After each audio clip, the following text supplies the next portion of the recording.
And but what really stood out to me is that the whole chapter, Ezra, the prophet at this time, he doesn't even ask God for forgiveness first. What he does is he spends all of his time for this full day or whatever it is confessing.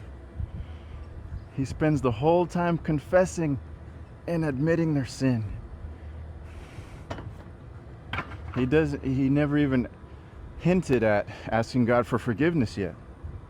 And I'm not saying that we shouldn't ask God for forgiveness, but how long do we actually spend confessing and dwelling on what we have done? And then at the same time, he's magnifying the righteousness and the perfectness of the Lord. He's praising his mercy. He's praising his patience. He's praising his goodness. And he hasn't even asked for forgiveness yet.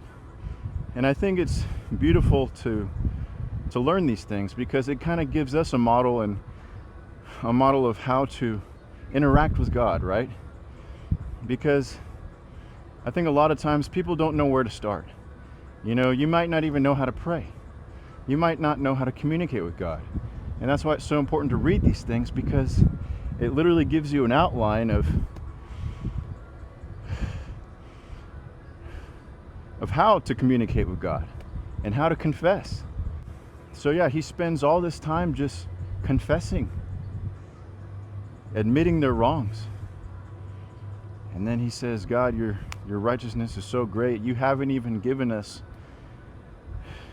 punishment that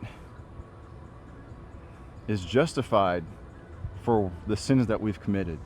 He's admitting that, that God hasn't even given them the right punishment, that he's taken it easy on them, that he's even shown mercy in the way that he hasn't punished them. And